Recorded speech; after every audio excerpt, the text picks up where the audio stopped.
Hi, I'm Sam Flying Kite, and this is the horror show, and this is actually the deep dive horror show.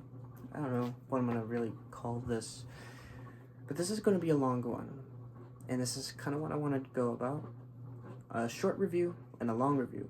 So, this is the long review for Black Mountainside. Now, I'm probably gonna say a lot of things I already said in that video, just to kind of recap really quickly.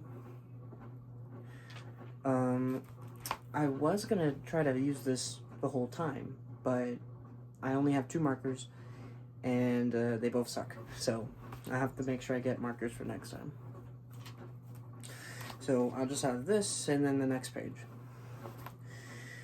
It came out in 2014. Technically, it came out in 2016. 2014, it played at a film festival.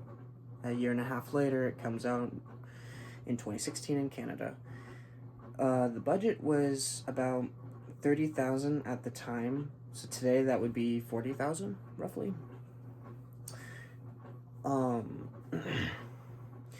The production company was a Farewell to King's Entertainment Company, which was, this movie was its first release. I haven't seen if that's like a big company now, but it was, you know, making it like, hey, check this out. It was the first one that this company put out, or, you know, produced, or whatever. Anyway, it's distributed in it was distributed in Canada by Raven Banner Releasing, and in America it was Monarch Home Video. And the best way to put this movie is 2 things: seemingly love letter to John Carpenter's The Thing, and my personal spin. Instead of it being a shape-shifting alien in Antarctica, it's an eldritch horror on the other side of the planet. Kind of quite literally, but anyway. There's this base up in northern Canada, and they just do a lot of digging and archaeology kind of stuff. You know, me and words. And they find something in the snow. Not really the ice, I guess. In the snow, in the ground. It's a structure. Now they ask for some assistance. This assistance, for the most part, is coming in to just inspect the camp, and, you know, if it's a good job, then they'll get a new budget increase. But, you know, he's also there to kind of check that out too. The people at the camp were trying to be kind of quiet, kind of like the American scientist guy from the 2011 The Thing was, about when they found the alien, and he's like to the radio guy, make sure, or to the ultimately he didn't want, you know, the news to get out because he wanted, you know. Anyway, my point is they didn't want this spreading out because this is huge news for science in general. They find a pot that's dated back to X that's supposed to be a Y time kind of thing. It's like they found something that was supposed to be 10,000 years old, and it's in a ground that's like 14,000. And then of course they find a structure that they kind of uncovered. They don't completely uncover it, but yeah, after he arrives, which is November 1st, which is funny. I actually have a theory on why the whole movie happens in the first place, but we'll get there later. Once once he's there and they start kind of messing around a bit with the structure and whatnot, or just the exposure of the structure, you know, being out and about, a lot of things start kind of happening, like a cat being killed in front of it, the native workers just kind of vanishing or leaving out of nowhere. And then a lot of other weird things start happening, which I guess I could just say because this is a spoiler one. I already just told you that a cat dies in this movie, so it's real sad.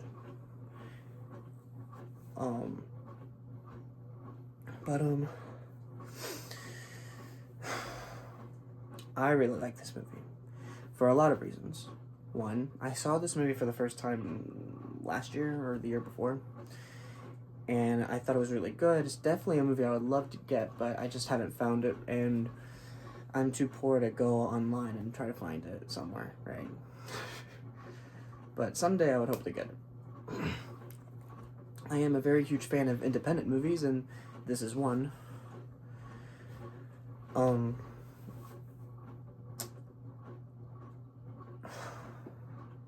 There's a lot that I can dive into.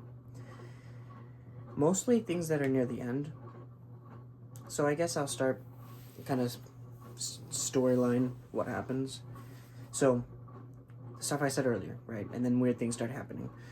Like someone throwing up, blood seemingly, someone cutting off their hand, a lot of yelling, a lot of fighting, someone kills themselves, and it's just, trust is like, it's just in the gutter. Saying the whole reason why, trust is a huge thing is because there's an alien that shapeshifts, and so you don't, know who's who. You don't know if that person's a human or if they're an alien kind of thing. But in this movie, trust is more so of just everyone is in this tight place. Small weird things are happening. They're cut off from the outside world because communications went down. They're hundreds of miles away from civilization. So, some people start kind of losing their mind and start distrusting people, and, some people start hearing voices and start seeing things that are odd, like standing deer. And the end of the movie, one of the characters, who is Giles, he's the one that ends up just losing his mind. He ends up killing 3 people. Yes. And then he gets killed. So after that happens, the last 2 characters is Jensen and Professor Pierce Olsen, who Olsen's the guy that is brought in the very beginning, and Jensen is kind of like the leader, I guess, of the camp before he got there. So it's those 2 left, and Jensen is wounded in fighting Giles, but he he toughs it out. He gets dynamite and he goes to the structure and he blows up himself and the structure, and Olsen is on the path to the reservation, which is like 100 miles, or I guess 90 miles away. So like a 1.5-day journey. It's gonna be a long one. But the monster, there is a monster in the movie. It's not a it tries to play a psychological movie, but it is, as I said earlier, an eldritch horror kind of movie. Because the monster is this entity called Ramses, I think. I could be mistaken. I'm pretty sure it's called Ramses. If not, it's just the creature, or what fans called it, like the deer god, because it looks like a deer and is standing up. And the first time you see it, it's a really cool scene. But I really like, though, before I kind of like get into like the meanings and my my interpretations and whatnot, and some questions and blah blah blah, is I really like how in a lot of old movies, whenever you see the monster or whatever, you don't really see it that much, or you don't see the runtime of it, right? So, for example, the thing from Another World is like 5 or 10 minutes screen time, maybe less. No, I don't think it's less, but it's like that low, and it's like an 1.5-hour movie, I think. So it's really nice, this creature screen time is 5, maybe 10 minutes. I don't think it's 10 minutes though. And I really like that. Now, the movie kind of doesn't... The movie does go in weird kind of directions. Like, for example, there's a bacteria that's found that changes from normal... Like, say, if it's in a human, it changes the human cells into squid-like cells. And that could be, like, an attribute of, like, the madness that happens there. Which kind of reminds me, there's an X-Files episode that's like that. That's actually kind of verbatim like that, actually, now that I think about it. But it's been a while since I've seen that episode, and I don't remember what it was called. I think it's just called Ice. But anyway. So, the reason why that kind of plays into the ending is you have a physical reason for why the madness happens, which could be, one, you're cut off from civilization, so you kind of lose your mind a bit from that, and then two, this bacteria that, messes with people. But then there's the supernatural, which would be the eldritch god, which, it ends up, claiming to be God of sorts. Not even of sorts, it claims to be God. It's like he created everything. That's God.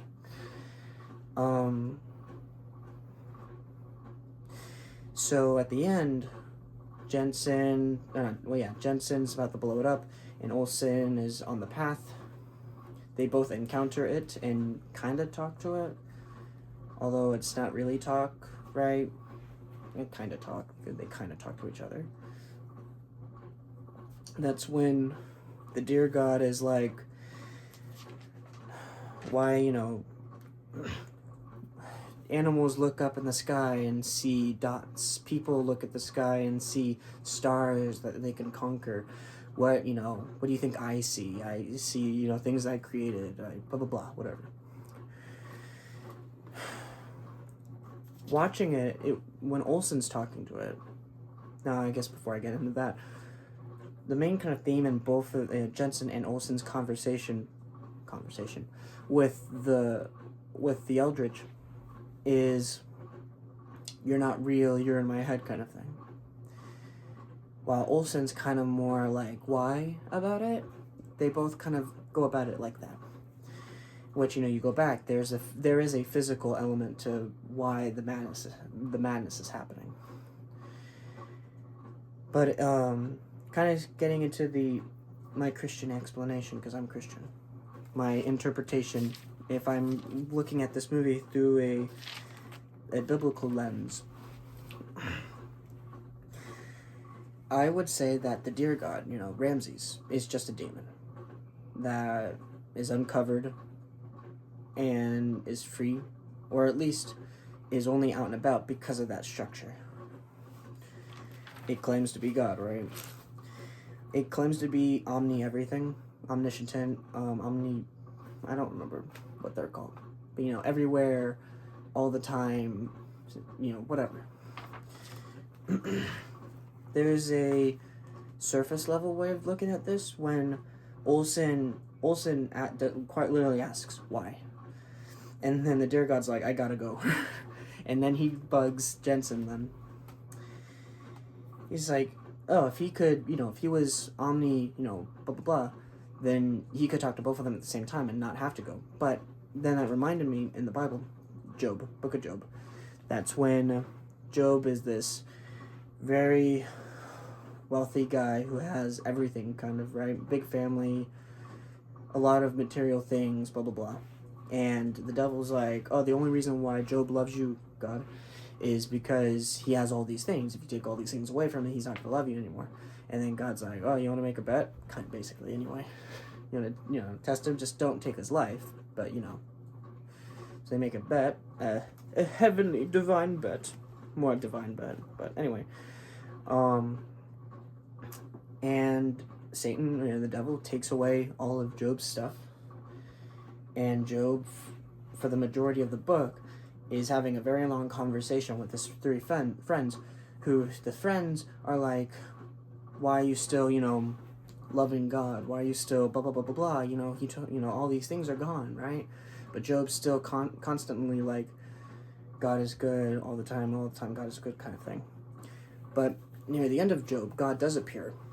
And that's when Job starts asking a lot of questions. Why? Which then God, in response, also, asks, but it's more of just saying, why? That being, there's the human experience, and then there's the spiritual experience, or, the God experience. That being human, we're born, we live, we die, and that's kind of it. But God created everything. He creates everything. So when I pulled it up, I'm kind of losing it a bit.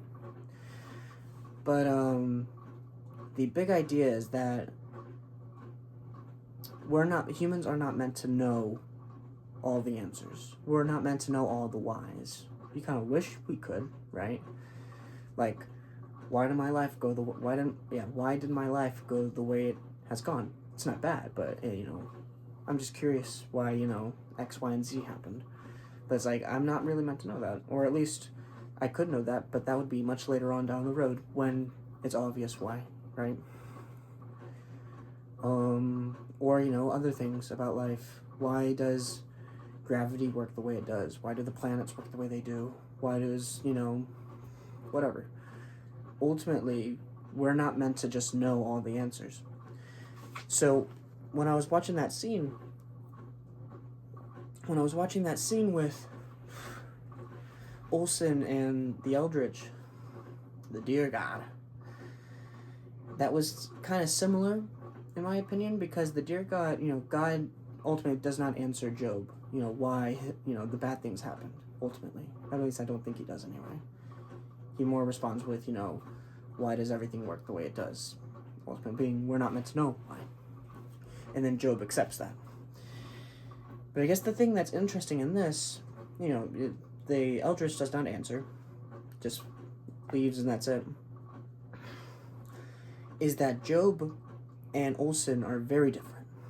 Job believes in God, believes, that, God exists and loves God and constantly does. And so at the end, he accepts the why, or he's like, fine. Well, not fine, but it's like, okay, I'll let it go kind of thing.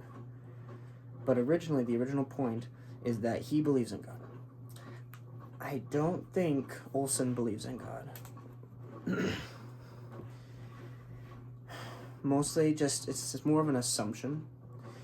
But I guess in that conversation, Olsen's like, you're not God. God's not cruel. It's like, yeah, I would say that. But there's nothing else that happens in the movie that gives he's Christian. And I guess it's just, when I see the movie, he doesn't feel like he's Christian. So it's more, I would say, there's a difference between a person who doesn't believe and a person who does believe in a God when they see something that claims to be God or something that says that it's God. So there's that. And then, of course, how the movie ends. Well, I guess before I go to the very ending, there's two things I want to say. One is that the kill count is on, certain 7. 6 people, 1 cat. Now, there's 3 to 5 workers that go off back to their reservation, but I'm pretty sure there's some dialogue that says that actually, no, the tracks lead in the opposite direction, so they're just out in the wilderness. So those workers, the natives that are working there, this is assumed that they're dead, but I'm not too sure because you don't know and they didn't know. That's more of an assumption. And then the very ending. So, and then the second thing before I get to the very ending is there's foreshadowing. There's 2 points, but it's more so 1 point, and then the second point's kind of like just, how the movie starts. That being, the movie starts with a shot, very specific shot of this area, and in the very end of the movie, you see that shot again, but it's because the last character is walking through that shot. But the foreshadowing thing is that when Olsen gets there and he's getting a tour of the place, he's told that there's bear traps throughout the place, or throughout the area. So at the end of the movie, he's on the path and steps in a bear trap. And that's how the movie ends. So the assumption there is that he will die. But I guess I'm not going to say he's dead. I'm just going to say he's in a bear trap. He could die, and the odds are more likely that he probably will die. But I guess I would say he has a better chance of surviving than a girl on a raft jumping into water where there's sharks at the end of the movie. Or a shark at the end of the movie. Like, that girl's dead. That guy, like, that girl has like 5 seconds. The guy has like, he has time, but he probably won't make it unless, you know, perfect timing. There somehow is like a helicopter or people passing by. But you don't see it, and you don't see him die. So the assumption is that he dies. But I'm thinking two things about that. I want to, try to view it more positively and be like, oh, you don't know. He might not be dead. But then second, there's something I want to kind of bring up, because another kind of Christian kind of point is that, when you're Christian, there's your plan in life and there's God's plan in life. Now, you don't really know God's plan until he tells you, or you start having a feeling about it very specifically. But then, if you want to do your plan, it's like, cool, but like, the idea would be that God's plan is much better than what your plan would be, kind of thing. So, paths, right? The path of righteousness is very narrow, very difficult to traverse and whatnot. At the end of the movie, Olsen is on a path to get to the reservation to, get help or, survive, right? But I have a feeling he doesn't stay on that path, mostly because when the deer god appears to him, it feels like he gets off of the path a bit. Well, I guess not feels, it kind of looks like it. That's why, it says feels. It kind of looks like he gets off of the path. But when, that last shot, there's nothing there that you could see to be like, oh, that's a path. It just kind of looks like he's now walking through the wilderness. But then, of course, wow, lucky coincidence, he steps in a bear trap. He was told about that a month ago. Quite literally, too. I guess this is something I should have said in the very beginning. The movie starts in November 1st and ends on December 5th. So there's a month of time in the movie. A lot of time jumps, but not like, super long.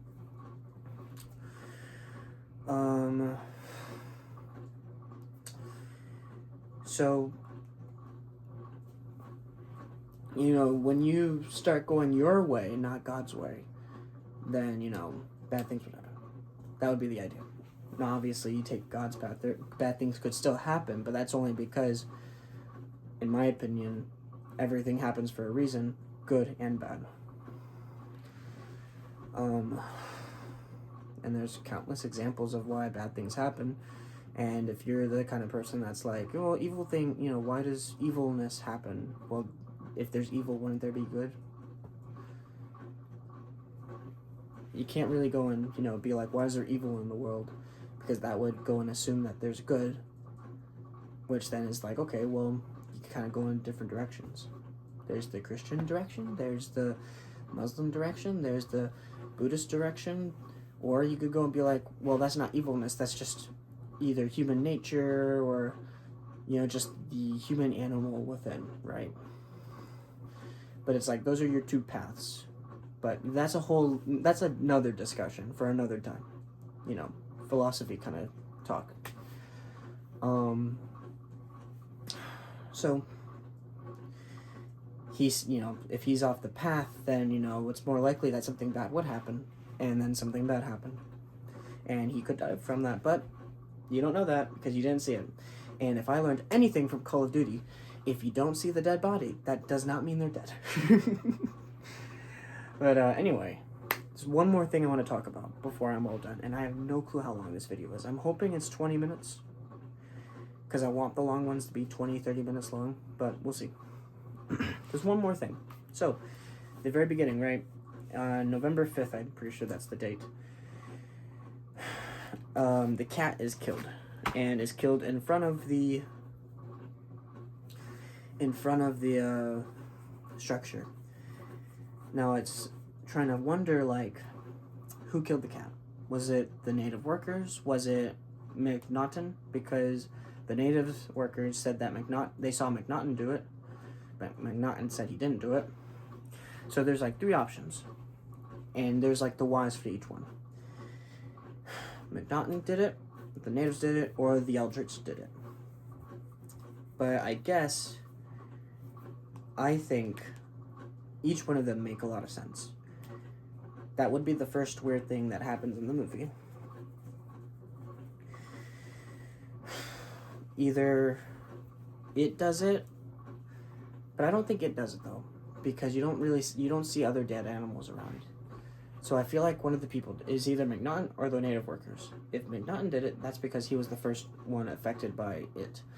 But he's not the first one to like show that visibly in the movie. The first one to show that visibly is Stephen. I did write it down, but I might have thrown that away. The Wells character is an out there character, whatever. But he throws up, and that's the first visual sign you see that, hey, this is the beginning. And but it also kind of makes sense if the natives did it, because they see a structure and they, maybe they're thinking that, hey, this is like a good place, then maybe there's like something that's attributed to that. So if we make a sacrifice and we could wake it up, and maybe, good things would happen.